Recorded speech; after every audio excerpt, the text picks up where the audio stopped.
Pero the way the budget got there was shoddy AF. Kasi inilipat yung mga budget from other agency, including yung mga dating nasa poder ng DPWH to DepEd. Kaya ang nangyari, nagkaroon ng ilusyon na mas malaki yung budget ng DepEd when in reality, dinagdagan yung mga responsibilidad at mga asanin ng DepEd at ng education sector kung ikukumpara mo sa mga nakaraang taon tulad ng paglalagay nila sa PMA, PNPA at marami pang iba. Kasama na yung PhilSci or yung Philippine Science High School System na under DOST dapat, or at least that's what the budget is noong mga nakaraang taon and even much earlier.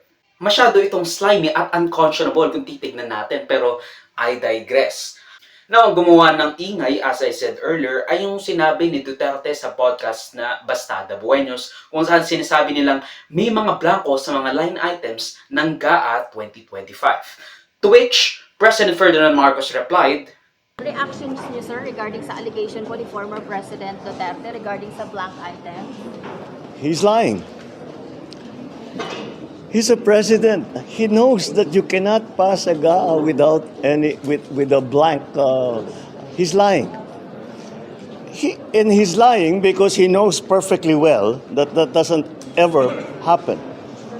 Sa kasaysayan ng buong Pilipinas, hindi pinapayagan na magkaroon ng item ang GAA nang hindi nakalagay kung ano yung project at saka ano yung gastos, ano yung pondo.